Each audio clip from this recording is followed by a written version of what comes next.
Venga. Hola, buenas tardes, noches, digamos buen crepúsculo aquí en Buenos Aires, Argentina. Como siempre, el gusto de encontrarme con ustedes, esta vez más temprano, a las 8 de la noche, hora argentina. Mi nombre es Ana Hachimowicz y ¿qué hago? Me dedico a difundir una filosofía que a mí me sirve, que es la filosofía del no dualismo y que tiene que ver también con los místicos y las místicas de todas las épocas. Es la filosofía que está en la base de la visión mística de la vida. Hola María Isabel, bienvenida aquí a las 8 de la noche. Les agradezco a los que hicieron el cambio de horario y también a los que lo ven en diferido, que lo ven en la grabación. Bueno, la primera parroquial, o sea, noticia, hola, gracias.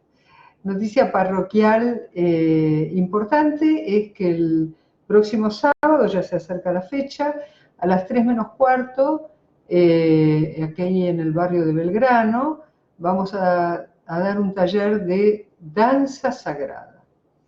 Todo lo que vemos aquí a nivel teórico lo vamos a danzar. O sea, se trata de... Danza es una palabra que le queda un poco grande, ¿no? Es movimientos corporales rítmicos con música y textos de todas las tradiciones religiosas. Su finalidad es la ampliación de la conciencia para poder contactarnos más fácilmente con lo sagrado y hacer algo que no se hace habitualmente, que es bailar con Dios, ¿no? O para Dios. Eso es lo que vamos a hacer ahora. Es digamos, una forma de meditación en movimiento, utilizando música, movimientos corporales y, como les digo, textos sagrados de todas las religiones y de todas las tradiciones. ¿Por qué enfatizamos la mística? Porque los místicos son aquellas personas que ya vivencian la presencia del fundamento último de la realidad en todas partes, como una conciencia, presencia que habita en todo y que se expresa manifestándose en este mundo. Bueno, y para los que recién se integran, lo que hacemos es ir leyendo muy despacito este libro, que bueno, dice mi nombre, pero yo siento que fue escrito a través mío, tomándome como canal, que es un libro donde aparecen los fundamentos, los basamentos filosóficos, teóricos, para entender la visión mística de la vida.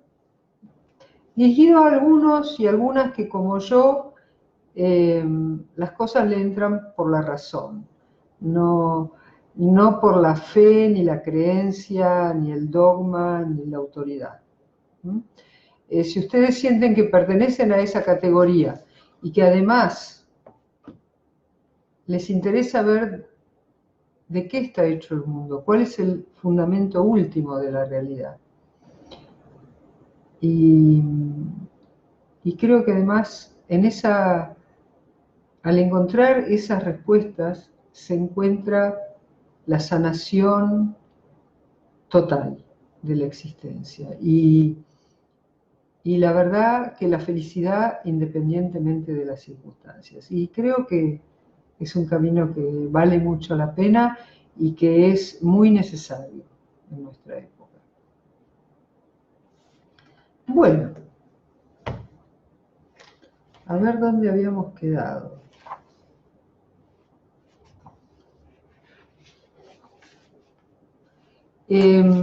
Hola, Rubén. Rubén es el primero que se anotó en el taller de danzas sagradas, así que estamos ansiosos esperando el sábado para mover el esqueleto.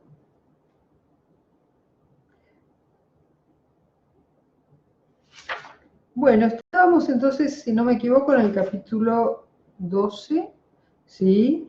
Llegamos hasta la página 86, el día 3, o sea, hace una semana. Estábamos, o sea, lo que estamos estudiando acá recibe y ha recibido a lo largo del tiempo distintos nombres. No se dejen confundir, digamos, o dispersar. Son distintos nombres, pero se refieren a la misma cosmovisión, a la misma concepción de la realidad. Lo podemos llamar visión mística de la vida, espiritualidad de la creación, filosofía no dual o no dualismo, sabiduría perenne o filosofía perenne, y también un nombre que se le ha dado a partir del siglo XIX es panenteísmo. Hola Marisa, bienvenida. Panenteísmo, o sea, para diferenciarlo del panteísmo. Se parece al panteísmo, pero trae algo más. Pan en griego quiere decir todo, en quiere decir en, adentro, y teísmo tiene que ver con la creencia en un teos, en un dios. Siempre aclaro, por las dudas, para los que son nuevos, que acá usamos la palabra Dios en el sentido de fundamento último de la realidad. La realidad real que sustenta todo esto y que lo trae a la existencia, lo sostiene y lo destruye también, porque todo lo que hay en este mundo manifestado es perecedero. Entonces, como les decía, esa postura que recibe mucho nombre, Advaita también, aquí la estamos analizando en su nombre de panenteísmo, porque cada uno de los nombres me aporta algo, ¿no? Algún detalle sobre esta concepción. El panenteísmo se compone de dos afirmaciones. En este capítulo 12 estamos viendo la primera. La primera es que el panenteísmo afirma la inmanencia de Dios en todas las cosas. A ver, ¿qué significa que Dios es inmanente a todas las cosas? El sinónimo, que no me voy a cansar de pedirlo.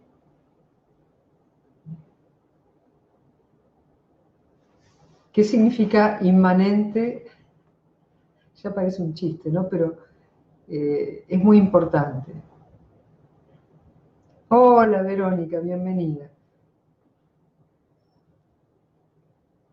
Vos eras de Rosario, a ver, discúlpame, pero mi memoria me falla muchas veces hasta que se me fija. Me gusta mucho su clase, ¡ay, qué lindo! Gracias, Verónica. Pero todos y todas tienen que participar, ¿eh? Tiene que ser interactivo, si no es muy aburrido. Y la pregunta ahora es, ¿qué significa inmanente? Que está dentro de todo. Muy bien, Rubén. Entonces, que Dios es inmanente, quiere decir que Dios, o el fundamento último de todo, o la presencia, el ser interior, lo que sostiene a las cosas en su ser, es inmanente, o sea, está dentro de todo, porque es como una tautología. Si Dios se retirara de algo, o sea, si el ser que lo sostiene se retirara de algo, esa cosa desaparecería. Bueno.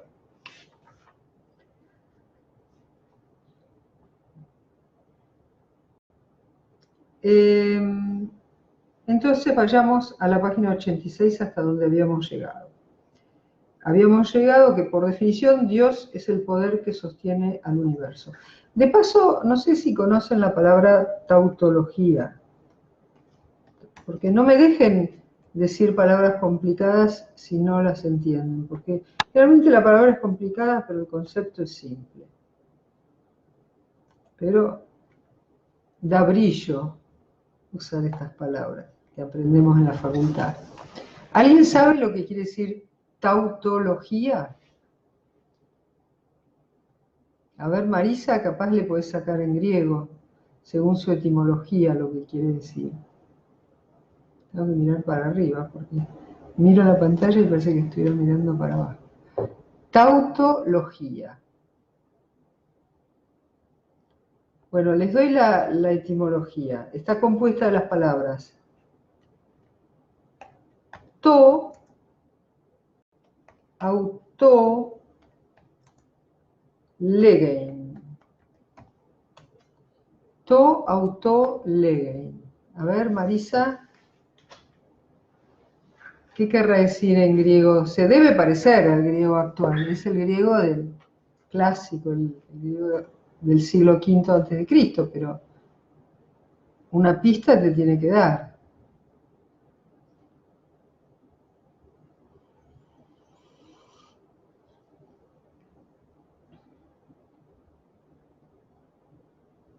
A ver. Bueno, eso lo googleaste. Figura retórica que consiste en repetir un pensamiento expresándolo con las mismas o similares palabras. Bueno, pero va a ser más fácil si fijate la etimología. To, auto, legein. Legein quiere decir decir. Decir. Es el verbo decir. Y to, auto quiere decir lo mismo. Decir lo mismo. Es una tautología. Decir lo mismo, claro, con otras palabras. Decir lo mismo. ¿Ven? Sencillito. Decir lo mismo. Ahí está. Entonces, ¿por qué les había dicho esto? Ah, que bueno, que todos esos nombres de esta filosofía eran tautológicos, eran lo mismo. Bueno. Ah, no, se los había dicho al dar la definición de Dios como ser. Si Dios llamo Dios al ser que sostiene todas las cosas en su existencia, obviamente si Dios se retirara de este libro, el libro desaparecería.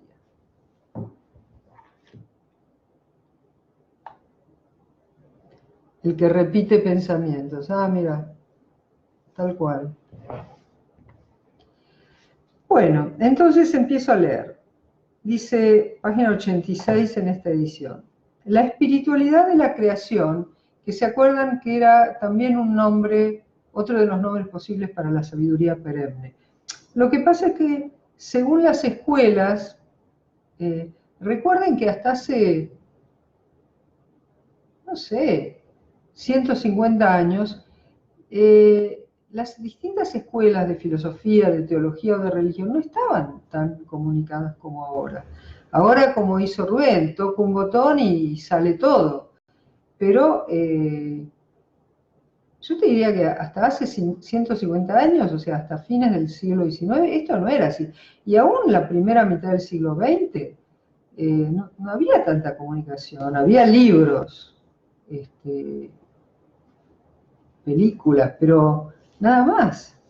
Entonces, en los distintos lugares le fueron dando distintos nombres a esto que es lo mismo. Bueno, espiritualidad de la creación. El nombre de espiritualidad de la creación fue creado en Francia por un profesor, un teólogo, monje, sí, con distintas palabras, claro, que se llamaba, si no me equivoco,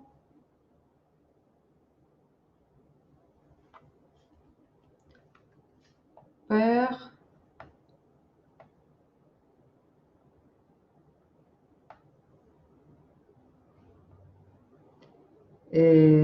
Père,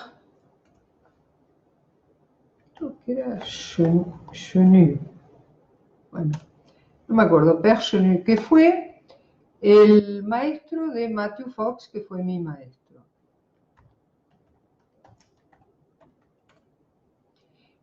Bueno, él fue el creador del nombre espiritualidad de la creación. ¿Por qué? Él reivindicó o recuperó la concepción cristiana de la naturaleza como sagrada. Porque en general la concepción cristiana se consideraba contraria al cuerpo, ¿no? Toda la tradición de los ascetas, los padres del desierto, San Agustín, que consideraba el cuerpo pecaminoso, o también la concepción del pecado como que era una cosa corporal, el sexo. Pero el Père Chenu, creo que se llamaba, rastreó todos los lugares donde la teología cristiana era favorable al cuerpo y encontró, sobre todo, una gran mística, Hildegarda de Bingen, la pueden googlear, Hildegarda de Bingen, y encontró mucho con San Juan de la Cruz, que ahora vamos a leer un pasaje, todos reivindicando la creación como sagrada, no como pecaminosa. Entonces, de ahí le puso espiritualidad de la creación. Pero todos los otros nombres son válidos: espiritualidad holística, Advaita, sabiduría perenne, filosofía perenne, pensamiento de los místicos, filosofía mística. Todo eso son distintos nombres que en distintas tradiciones, en distintos lugares del mundo, fueron apareciendo. Pero Zen, taoísmo, pero lo llamativo es que todas dicen lo mismo, ¿no? Entonces, es una de las pruebas que tenemos para ver que responden a experiencias iguales. Bueno,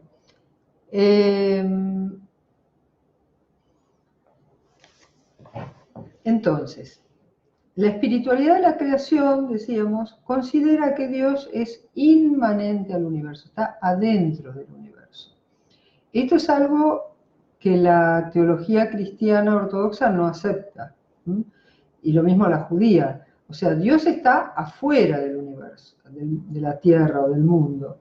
Dios crea al mundo, pero luego queda afuera. Interactúa con el mundo, pero no está adentro del mundo. Por supuesto que algunos pensadores judíos, sobre todo la Cábala, obviamente, la Cábala, los místicos, no veían esto así. Pero la ortodoxia, lo mismo que la ortodoxia cristiana, considera esto, que Dios no es inmanente al mundo.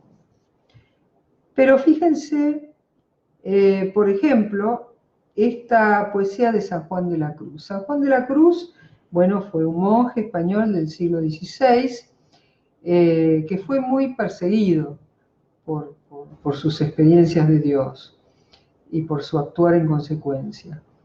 Y bueno, después lo santificaron, pero en vida lo persiguieron.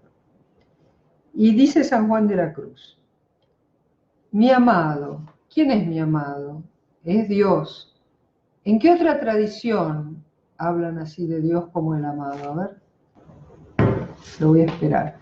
En otra tradición que estuvimos viendo mucho, mencionan a Dios como el amado.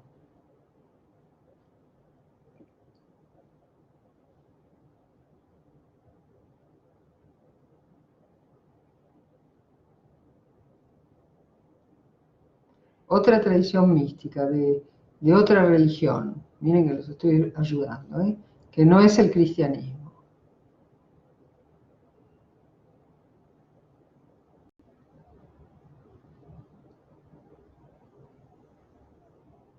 Silencio en la noche, ya todo está en calma. El músculo duerme, la ambición descansa.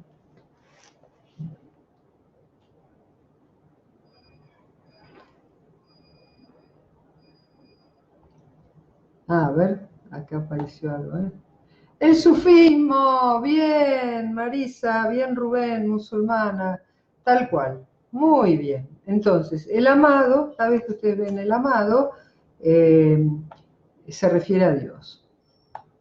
Y bueno, y San Juan de la Cruz, aquí, de paso les recomiendo la poesía de San Juan de la Cruz, es maravillosa y está en español, obviamente, así que se la puede leer con el gustito original.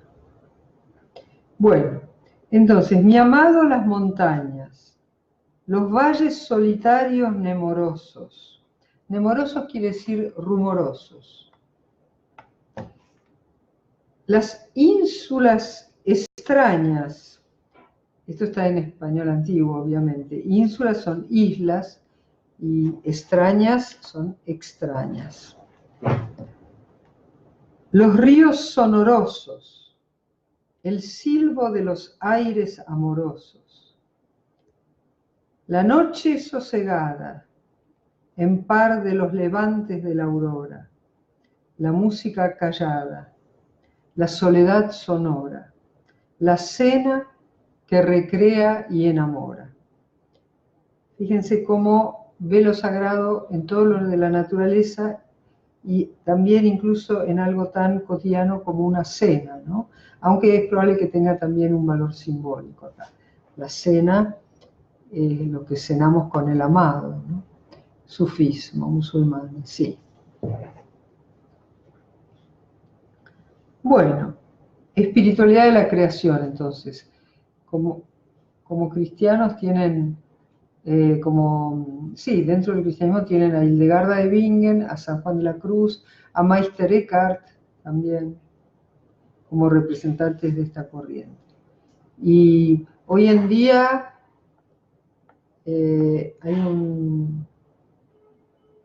es benedictino, un benedictino alemán, Anselmo Grün.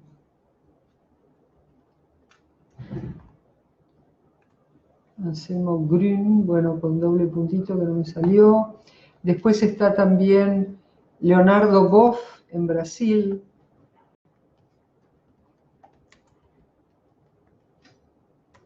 Y por supuesto también Matthew Fox en Estados Unidos. Bueno. Vamos ahora a... Estamos siempre tratando de describir lo que es el parenteísmo, lo que es la espiritualidad holística o mística. Y vamos siempre a veces repitiendo las cosas con distintas palabras, porque es para cuando ustedes lo escuchen o lo lean en algún libro, no se dejen desconcertar por la terminología. Esto es el mismo tema visto de distintas ópticas. Monismo espiritual. Bueno, entonces, la palabra monismo deriva del griego monos, que significa uno, único. Entonces, una concepción monista de la realidad considera que toda la realidad está compuesta por una misma sustancia. O que toda la realidad es expresión de un solo principio. Entonces, si yo les pregunto, por ejemplo, la concepción materialista, el materialismo, que considera que todo es materia, ¿es un monismo? Pregunta, ¿el materialismo es un monismo?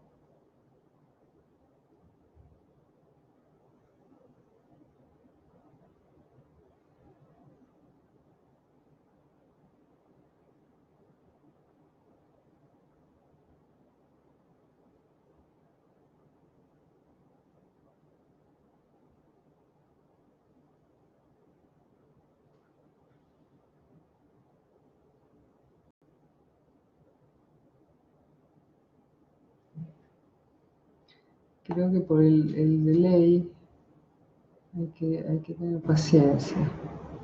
La pregunta es, ¿la concepción materialista del mundo y de la vida es un monismo? Sí, ahí está. Cualquier concepción que considere que toda la realidad está hecha de una misma cosa es un monismo. Por ejemplo, Tales de Mileto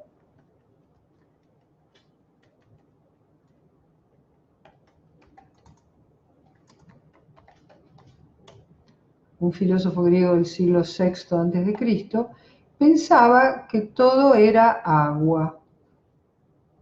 Y sí, dice, agua. Y bueno, eso era un monismo también. Él pensaba que todo estaba hecho de agua, más seca, menos seca, más sólida, más líquida. Bueno, él pensaba que todo estaba hecho de agua. Primero porque veía que el agua toma 3 estados, ¿no? Sólido, líquido y gaseoso. Y después porque veía que el agua era un elemento imprescindible para la vida y que las plantas todas tenían jugo adentro y que nosotros teníamos sangre. Entonces llegó a la conclusión de un monismo del agua. Nosotros,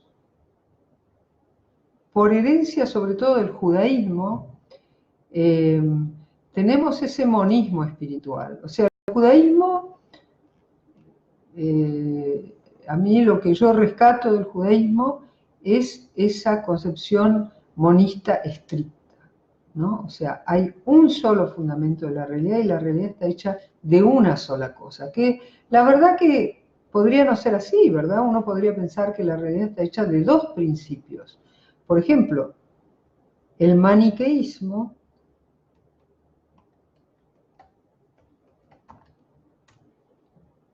es una concepción teológica que dice que hay 2 principios jugando en el mundo: el bueno y el malo, o sea, Dios y el diablo. Si yo creo en el diablo, estoy postulando un dualismo, ya no es un monismo, ¿ven? Estoy postulando que hay 2 principios y que hay un principio, que es el diablo, que tiene igual valor que Dios, ¿no? Igual poder, por eso tienen que estar luchando. Eso, fíjense que, bueno, no me voy ahora a poner a mostrar que no es verdad, pero fíjense las consecuencias que implican, porque mucha gente cree en el diablo y no se da cuenta lo que está diciendo.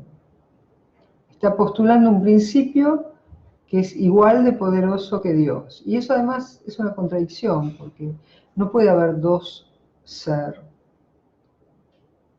2 principios de ser. No, 2 seres sí puede haber, 2 cosas puede haber, pero no 2 sostenedores de la existencia que fueran diferentes. El ser es uno solo.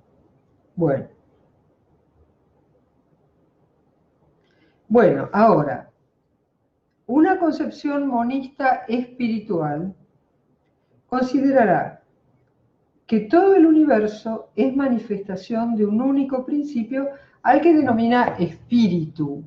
O sea, somos como los materialistas, monistas, pero nada más que lo que consideramos que es la masa madre, la materia prima de todo el universo, no es algo material, no es materia, sino que es espíritu.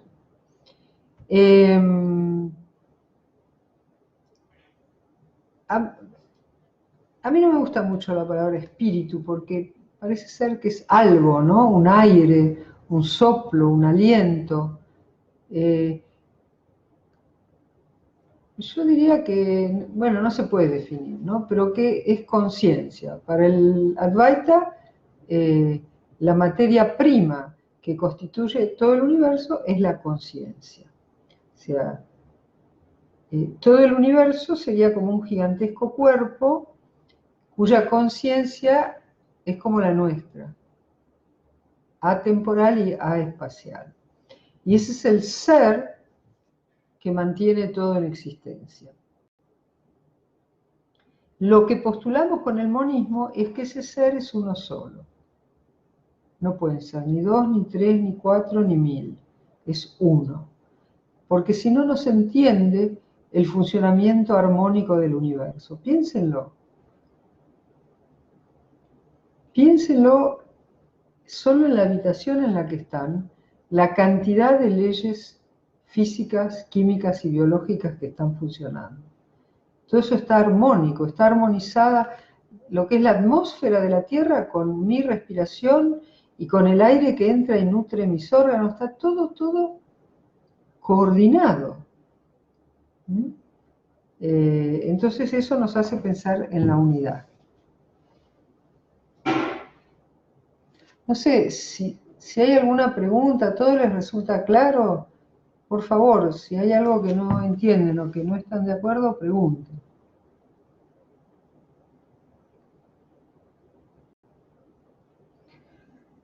Entonces, acá vamos a un ejercicio de decir lo mismo con muchas palabras diferentes. Una tautología por 3. A ver, se puede decir entonces de la espiritualidad de la creación que es una hierofanía total, mejor dicho, que la creación es una hierofanía total. Bueno, ahí los manda a la página donde vimos lo que era hierofanía. O sea, hiero, sagrado, fanía, aparecer, mostrarse. Una hierofanía es considerar que el mundo es una mostración de Dios. El universo manifestado es Dios mostrándose. Y si yo tengo una concepción advaita de la vida, no voy a decir que Dios se muestra en esta virome, pero no se muestra en esta otra. No, ambas son hierofánicas. O sea, Dios se muestra en todo. Todo el mundo, todo el universo es una aceptación gozosa, una mostración gozosa del ser divino. Y eso es lo que vamos a ver también en el taller del día sábado. Porque si Dios está presente en todo, si Dios impregna todo, entonces cualquier momento, cualquier oportunidad, cualquier circunstancia, es una oportunidad para festejar y celebrar. Como dice una plegaria cristiana, Dios está aquí y entonces hay que festejar. Y bueno, y una forma que tiene el ser humano de festejar es bailando. Y eso es lo que vamos a hacer el sábado. Bailar la alegría de que este universo es un universo hierofánico, que es un universo donde se manifiesta una presencia que por ser tan grande y tan mucho más gigantesca que nosotros, no la podemos ver en su totalidad, podemos ver una parte nomás.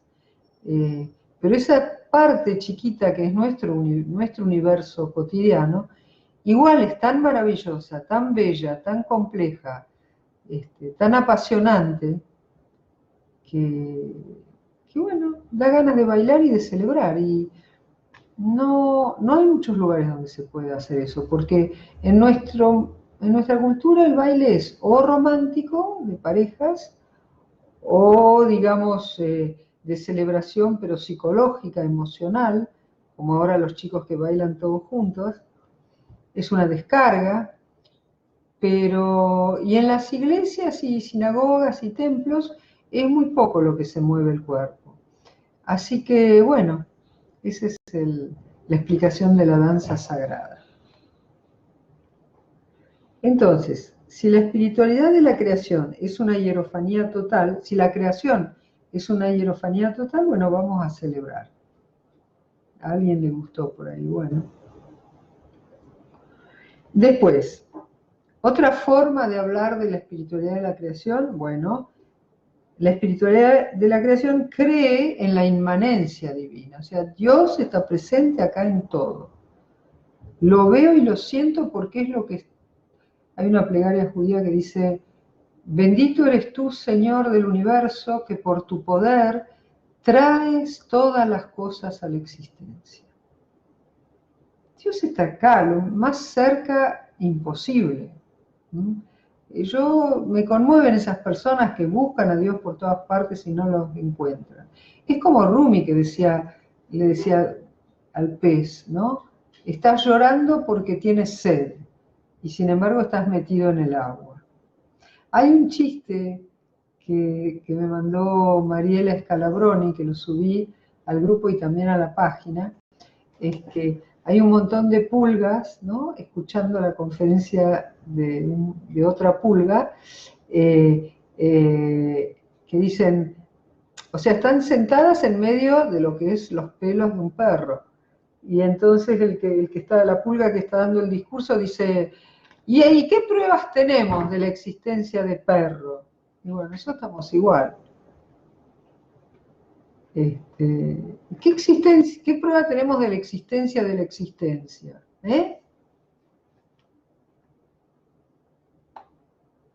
Sí, solo que las cosas existen, nada más. Bueno.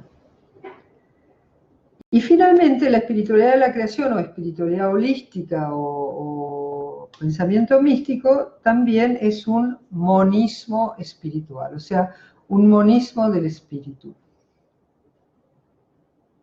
No, es decir, que todo es espíritu, ¿no? Todas estas cosas que nos parecen tan sólidas, tan materiales, en realidad están hechas de espíritu. Y la física cuántica, que es la forma que tenemos la sociedad occidental de estudiar la materia, está llegando a las mismas conclusiones.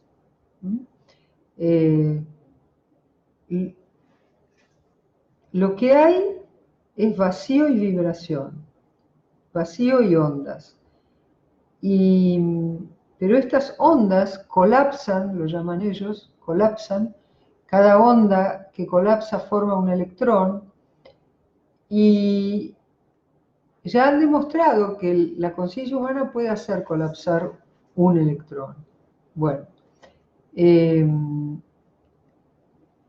todo esto que nos rodea sería el colapso de muchísimos, infinitos, diría yo, electrones colapsados por una conciencia. ¿Y qué conciencia será esa que está en todas partes? La conciencia divina, la conciencia que sustenta y fundamenta todo. Entonces, a eso lo podríamos llamar espíritu, ¿no?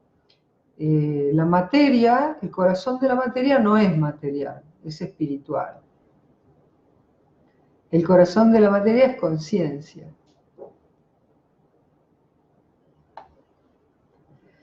Mirna, hola, ya sé que no podés llegar a horario, pero después lo podés mirar, mirar el principio después que queda grabado. Bienvenida, bienvenida desde Miami. La top fan. Bueno, para la espiritualidad de la creación, o espiritualidad holística, o filosofía perenne, todo está impregnado de Dios. Todo es sagrado, porque recuerden, la definición de sagrado es aquello que está amasado con Dios, aquello que está hecho de Dios. Y como en realidad todo está hecho de Dios, porque Dios es la materia prima de todo es sagrado. Se ve bien claramente que acá no hay concepción de pecado original, ni concepción tampoco de pecado absoluto. O sea,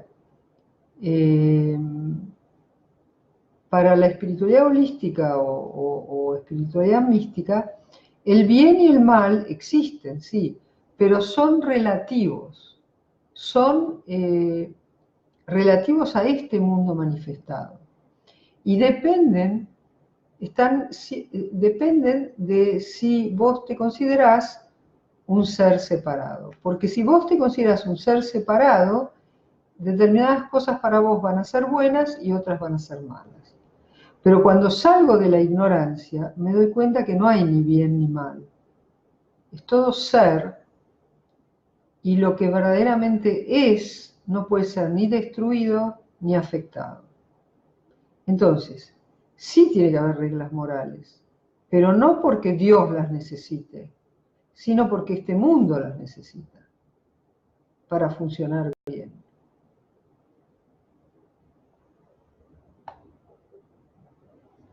Sí, feliz, Mirna, nosotros también de que estés acá.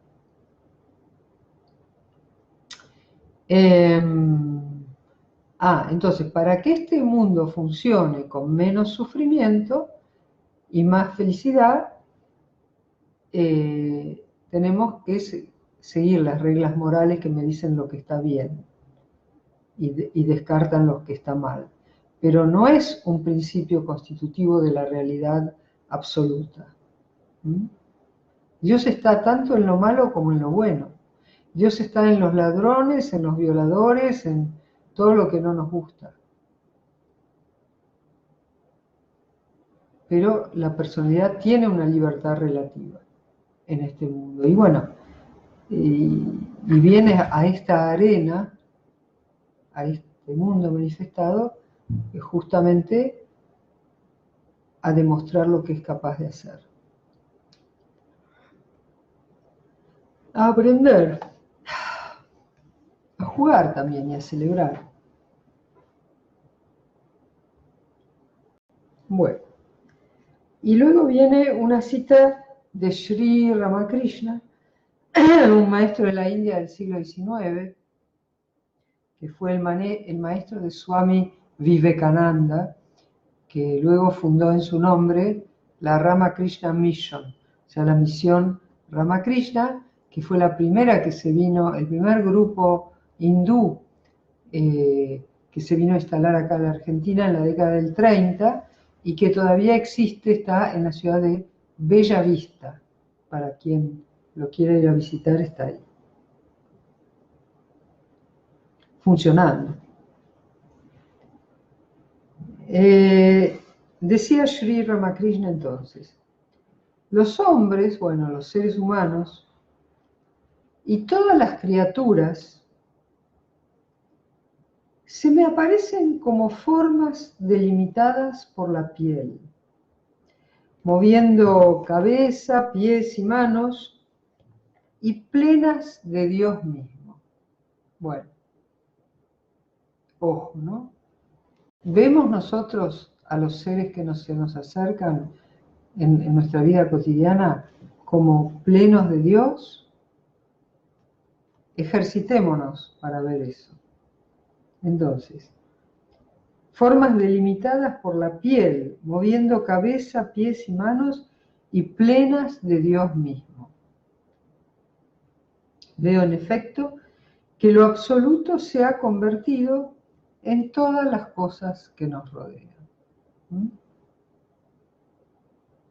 Lo absoluto se ha convertido en todas las cosas que nos rodean. Bueno, ¿alguna pregunta? ¿Algún comentario? ¿Alguna duda?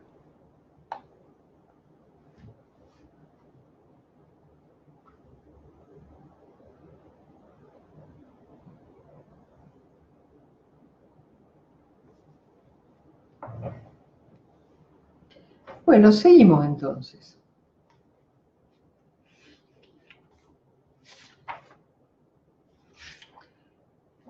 Dualismo espiritual. Vamos a aclarar, porque alguno puede ser dualista capaz.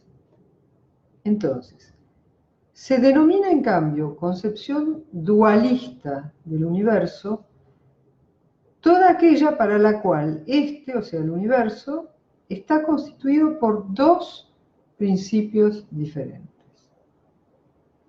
Bueno, hay un caso clarísimo que es Renato Descartes en Francia, siglo XVII.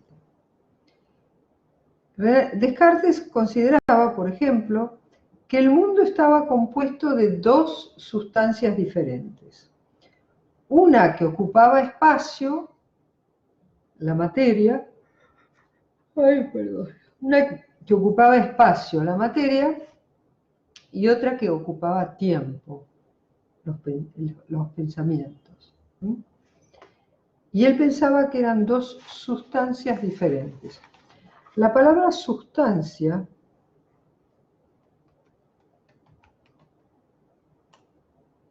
que antes se escribía substancia, viene de substare. Substare, o sea, estar por debajo. La substancia es lo que está, entre comillas, por debajo de las cosas y las sostiene. Antes pensábamos que la sustancia de este libro era material. Ahora pensamos que es vacío y vibración. No sé quién dijo que según la física cuántica el universo se parece mucho más a un gigantesco pensamiento que a una cosa, ¿no? Material.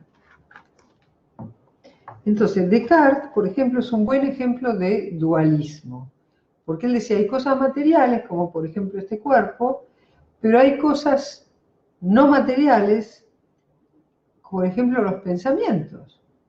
Por ejemplo, yo ahora pienso algo, ¿no? Piensan algo. Y ese pensamiento no es espacial, no lo pueden encontrar en ningún lado, como decía aquel cirujano. Por más que me abran el cerebro, no van a encontrar ahí mis pensamientos. O sea, los pensamientos no ocupan espacio, sí ocupan tiempo, ¿verdad? O sea, un pensamiento tiene una duración en el tiempo. ¿Está? Pero es inespacial. Entonces, para Descartes, el universo se componía de estas dos sustancias totalmente diferentes, la materia y la mente, que él llamaba el pensamiento. ¿Cómo ven esto ustedes? ¿Están de acuerdo? ¿Cómo ven esta concepción? ¿Es creíble? ¿Se le podría hacer una crítica? ¿Cómo lo ven?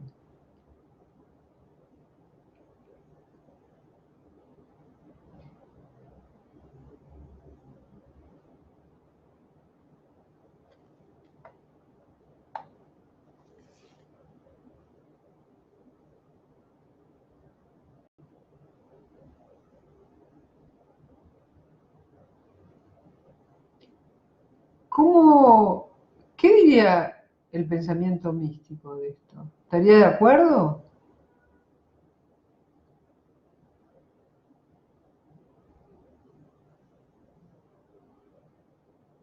Diría que hay dos principios constitutivos de la realidad.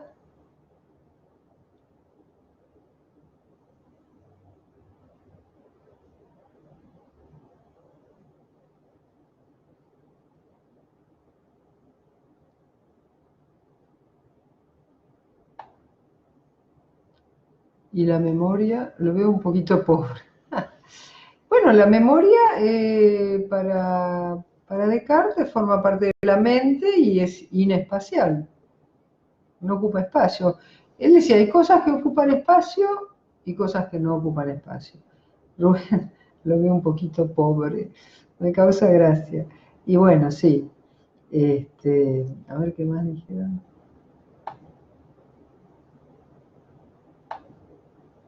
Mirna, no estoy de acuerdo. Bueno, pero ¿por qué no estás de acuerdo? ¿Qué es lo que decís? ¿Qué es lo que pensás que habría que agregar?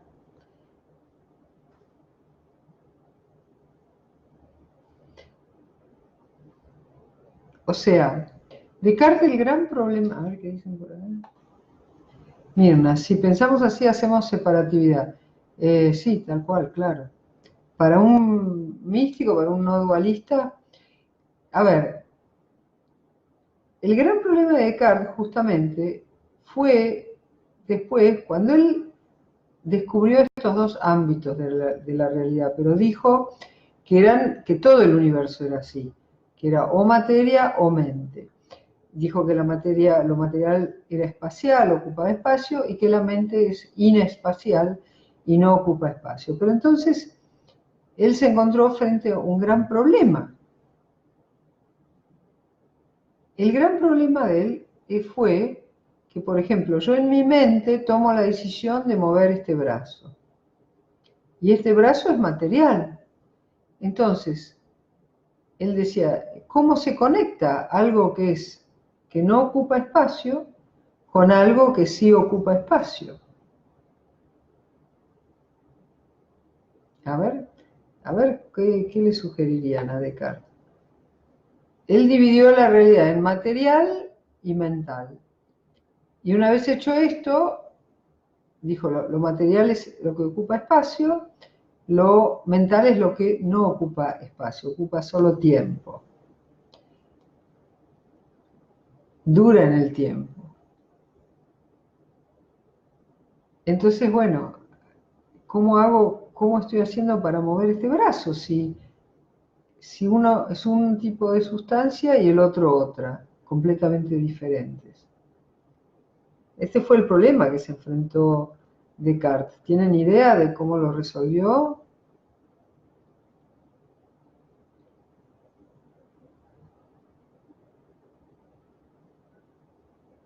Claro, Mirna dice, si pensamos así hacemos separatividad, de acuerdo. Pero el Descartes diría, bueno, ¿y qué problema hay en hacer separatividad?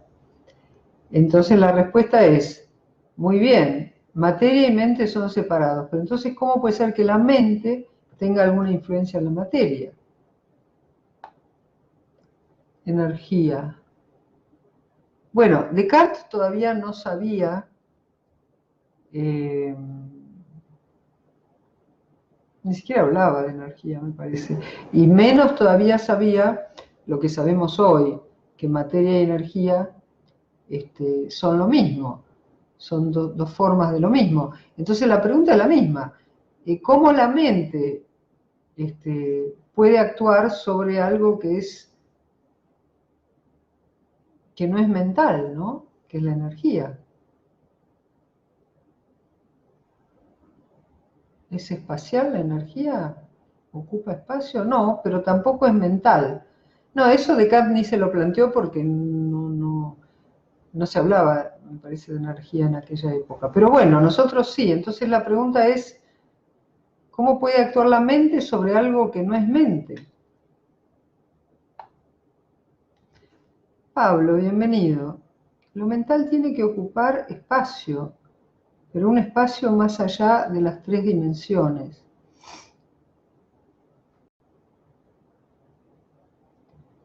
Bueno, en primer lugar, no sé por qué tiene que ocupar espacio, pero claro, ¿cómo definís espacio? Más allá de las 3 dimensiones. No, tendría que explicarlo mejor, no sé qué querés decir. ¿Por qué lo mental tendría que ocupar espacio? O sea, ¿cuál sería ese espacio que vos redefinís que no sería un espacio de 3 dimensiones?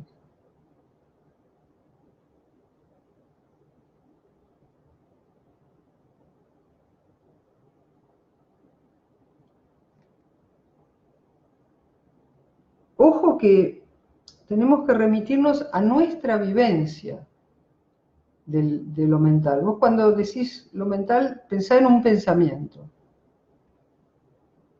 Ese espacio que vos decís que ocupa ese pensamiento, bueno, pero no es la vivencia, es una construcción teórica, me imagino, que vos un análisis que vos habrás leído en algún lado o algo así, puede ser.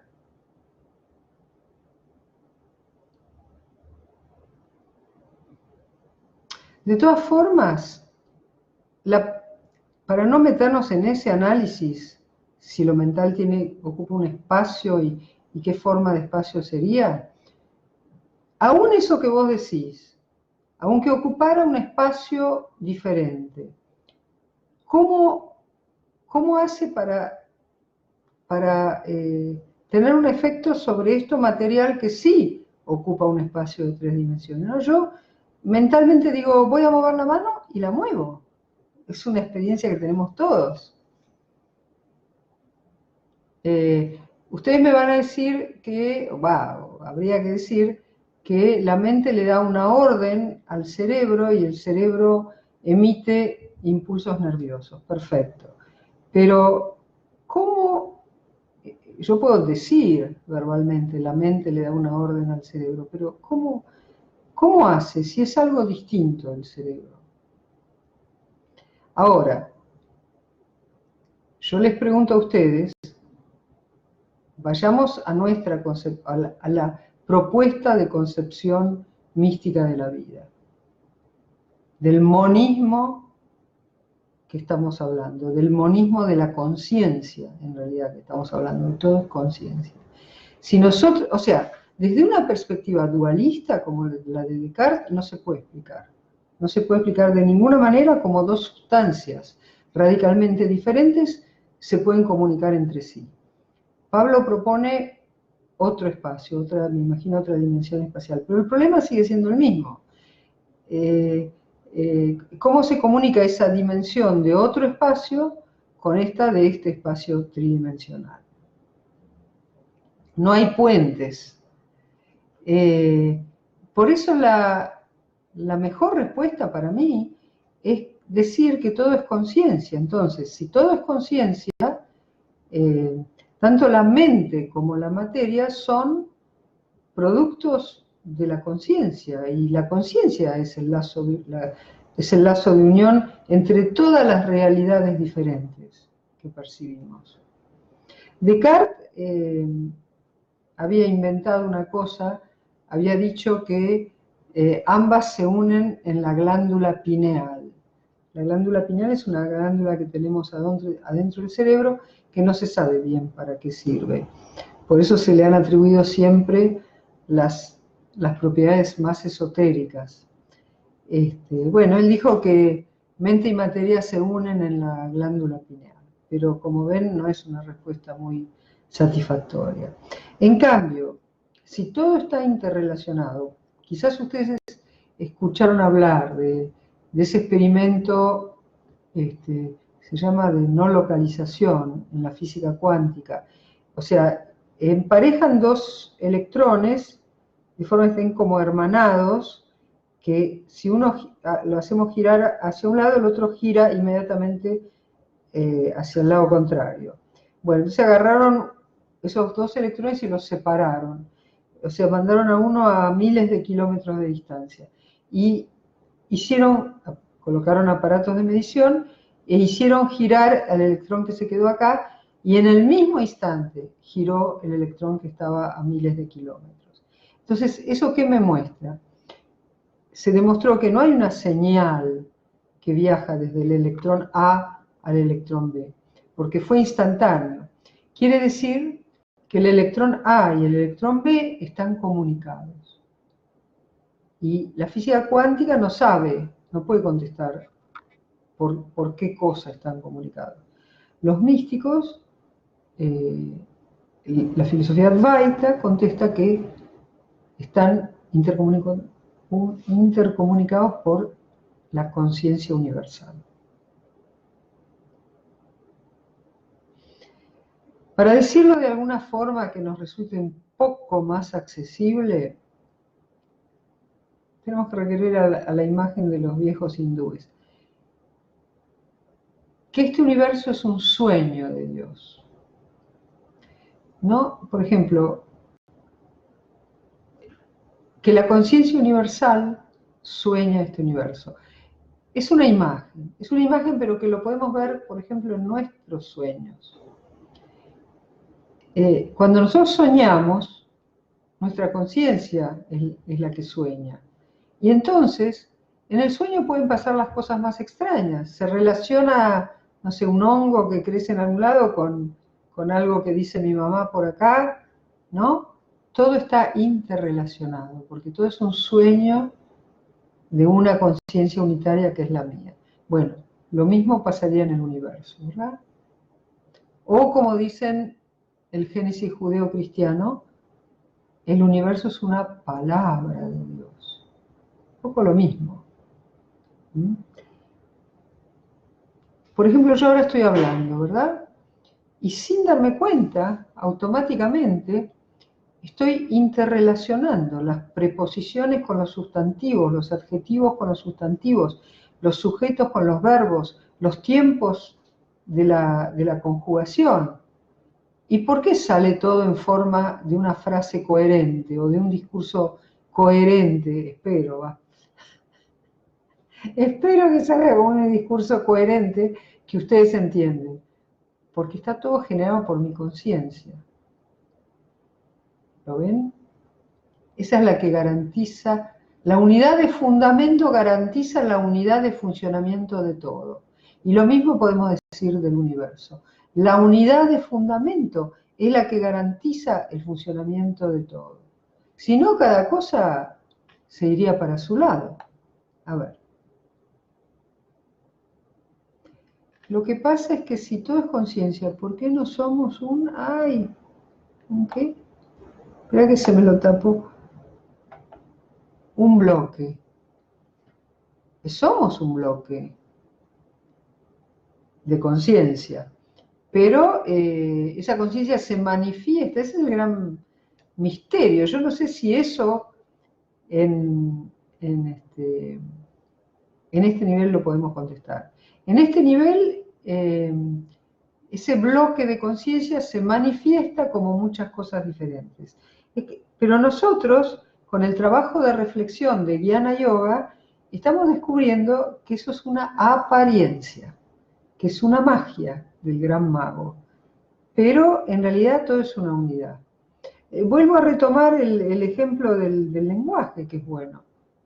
¿Por qué mis palabras están interrelacionadas unas con la otra formando una unidad de sentido? Porque hay una conciencia unitaria que las está manifestando. Si no, mis palabras no tendrían sentido.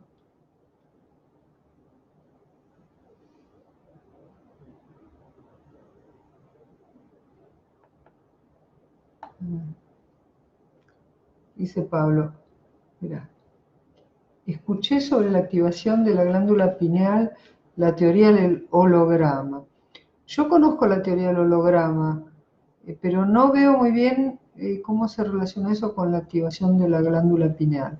La teoría del holograma, y que ya los grandes místicos de todos los tiempos lo decían, que el macrocosmos está en el microcosmos, o sea, todo el universo está presente en cualquier pedazo de sí mismo, que es un poco lo que pasa con el holograma, ¿no?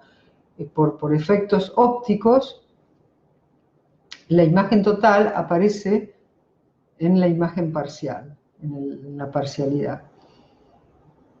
Y en realidad todo es un holograma, porque aún una molécula de esta virome, no sé, contiene en sí todo el universo y requiere, digamos, para que esta virome estuviera así hoy acá, hicieron falta los 14.000 millones de años del universo. ¿Se dan cuenta de eso? Esta virome es un holograma también, no visual, pero sí en su ser de todo el universo. Y cada uno de nosotros también. Esto es una cosa que impresiona bastante si uno lo piensa, ¿no? A ver. Marisa, en la India se hace una meditación llamada tapasya. Tapas. Tapas es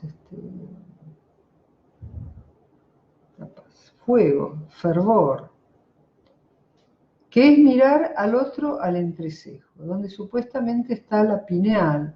Bueno, entrando por el entrecejo, yo lo siento más bien acá arriba, pero en el centro del cerebro, adentro, digamos, no acá sobre la superficie, ¿no?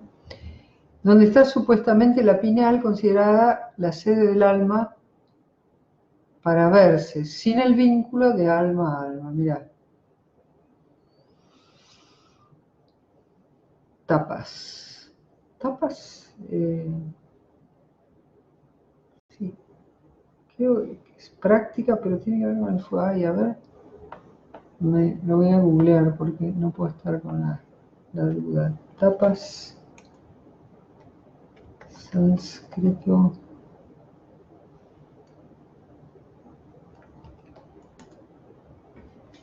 Significado de tapas en sánscrito. Tapas. Austeridad, literalmente calor. Ahí está. Calor. Es fuego, calor. Bueno, tapasya, que es mirar al otro al entrecejo donde supuestamente está la pineal. Habría que ver bien, no sé si ellos hablaban de la pineal. Sí, que estuviera la sede del alma. Pero para la filosofía Advaita, o sea, eso puede ser una práctica del yoga. Las distintas escuelas de yoga no siempre son monistas. Esto hay que discriminar. El Jnana Yoga, o sea, el yoga de la sabiduría, es Advaita, es monista. Pero Patanjali, por ejemplo, el Raja Yoga, el yoga real, el yoga de la realeza, es dualista. Y su finalidad es acceder al alma separándose del cuerpo. Y entonces, para la filosofía Advaita, el alma no tiene una sede física, determinada. Está por todas partes. Y más aún, hay una sola alma en todo el universo. Más difícil de tragar. Pablo, eso sería como una lectura del aura. No. El aura es, la llamamos aura porque la vemos rodear este cuerpo físico, pero en realidad es al revés, el cuerpo físico está metido dentro del aura, el aura sigue adentro del cuerpo físico, es nuestro cuerpo energético.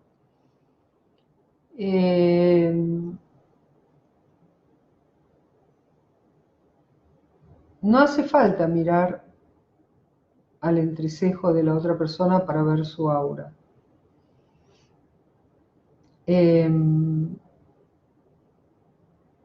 Es simplemente no, fijar la vista al infinito, no mirar el cuerpo físico y entrar en un estado de meditación. Existen ejercicios para poder ver el aura, la mal llamada aura, que es porque no es que el aura aparece solo acá, en el límite que empiece acá, digamos, donde termina el cuerpo físico. No, el cuerpo energético ocupa todo. Si les interesa ver la energía, porque es eso, ¿no? Ver la energía, tanto de los seres humanos como de los seres vegetales y de todo. Hay ejercicios. Alguien que es muy serio en ese sentido, que lo pueden googlear, es Bárbara Brennan, si les interesa. Un ejercicio puede ser un día soleado, claro, acostarse, digamos, en el pasto y mirar el cielo, no el sol, no miren el sol, mirar el cielo y como dejar que la vista mire el cielo, o sea, enfoque al infinito. Y es muy fácil, o sucede, sobre todo si el lugar es en la naturaleza, que empiecen a ver puntitos como gusanitos, así, que se desplazan para todos lados. Bueno, son gotitas de energía. Y después, si les interesa ver el aura del cuerpo humano, suele suceder que, digamos, en la penumbra, a mí me resulta más fácil en la penumbra, y estando en una cosa tranquila, porque lo principal es, a ver, es estar uno en una actitud de apertura de conciencia. A medida que uno se va abriendo, ampliando la conciencia, es que va viendo cosas que cuando está solo en la puntita del iceberg no las ve, pero están ahí. Bueno. Marisa, en Brahma Kumaris lo hacíamos, sosteniendo la mirada unos minutos. Sí, yo lo he hecho también, la meditación con ojos abiertos. Y evitar el sufrimiento, cuando uno se ve desde el alma, se despersonaliza, se ve sin el ego. Sí, sí, sí, sí. Sí, perfecto.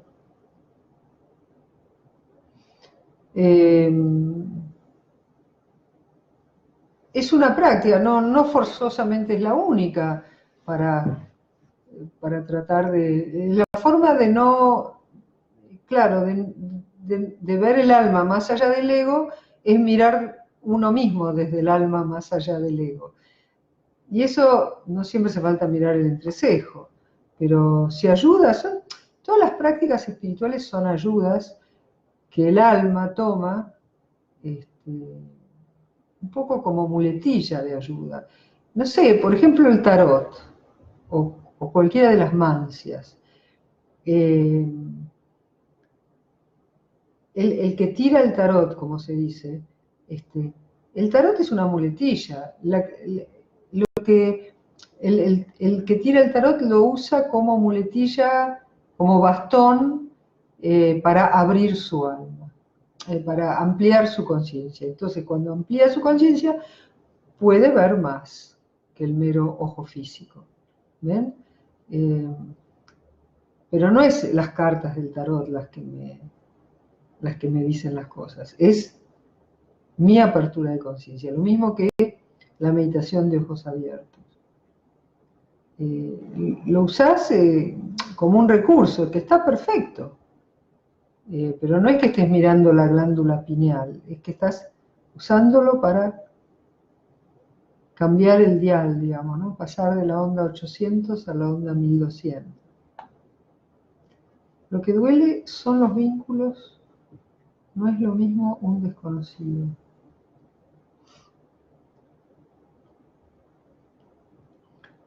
Pero me parece que no es porque el alma sea un desconocido, sino porque es nuestra verdadera naturaleza, ¿no?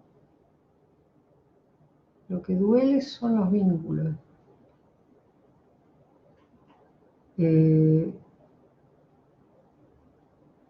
Yo te diría que lo que duele son los vínculos incorrectos, son los vínculos cuando uno los tiene desde la ignorancia, o sea, desde pensar que soy el ego psicofísico. Ahí los demás me pueden influir, tanto para el dolor como para la felicidad. Sí, me dice algo lindo y estoy en el paraíso. Me dice algo feo y sufro. Pero si vos te ubicás en otro lado, bueno, ¿qué es lo que decías arriba? Mirar al alma, desde el alma. Llamo alma a la conciencia, ¿no? La conciencia que somos. Cuando estás ahí, lo que hace el otro te da alegría o te da compasión, pero no te hace sufrir, ni te da felicidad. Porque vos sos otra cosa. Pablo Herrera, es muy fácil darse cuenta del nivel de energía de una persona. De hecho, las afinidades y rechazos tienen que ver con eso, aunque la gente suele usar esa habilidad para el beneficio del ego. Sí, si vos estás ya en un nivel de apertura un poquito más grande, percibís el nivel de energía de una persona. Pero ojo que el aura se ve directamente, se ve como si fuera con el ojo físico. Pero aparte lo que vos decís también es cierto, percibís el nivel de energía de una persona. Pero claro, es como todo. Según para qué lo uses, va a ser tu evolución y va a ser si vas a ser feliz vos o no.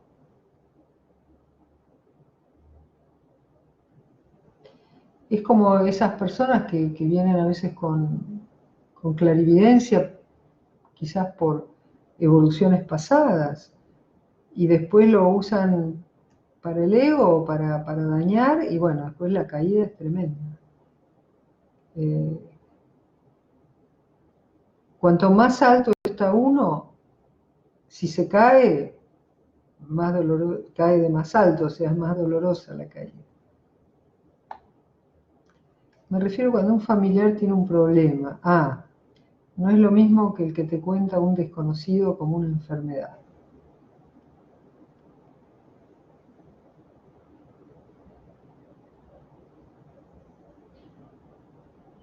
Bueno, cuando lleguemos al nivel de maestría, te tiene que importar lo mismo, aunque fuera un desconocido, ¿no?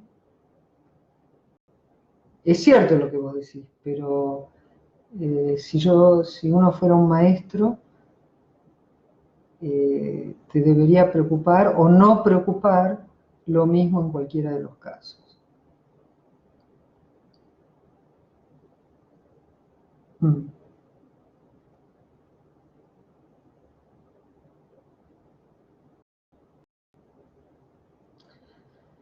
Es da para mucho este tema también, da para mucho.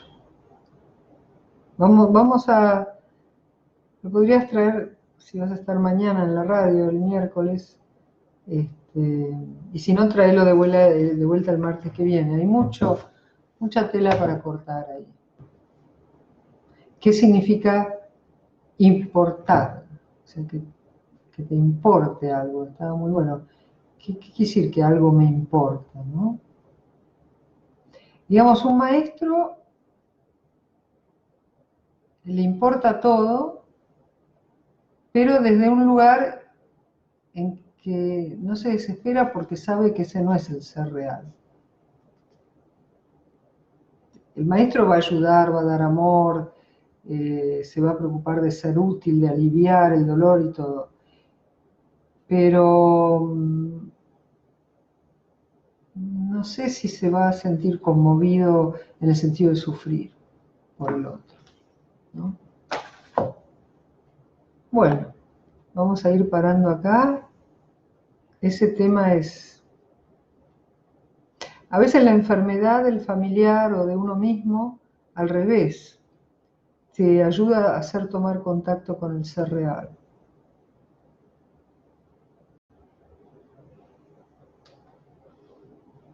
Bueno, les mando un abrazo gigante, un abrazo de paz y luz. Gracias por acompañarme, gracias por las preguntas, gracias por los aportes. Y aquí nos vemos, si Dios quiere, el martes que viene, mañana miércoles en la radio y el jueves en meditación. De paso les digo, el jueves tengo un compromiso social a las 8 de la noche que va a durar hasta más de las 10 de la noche también. Si puedo, voy a grabar la meditación antes, más temprano. Y si no, le voy a pedir a Pablo que ponga una antigua. Así que bueno, meditación va a haber igual. Les mando un beso gigante, paz y luz y lluvia de bendición.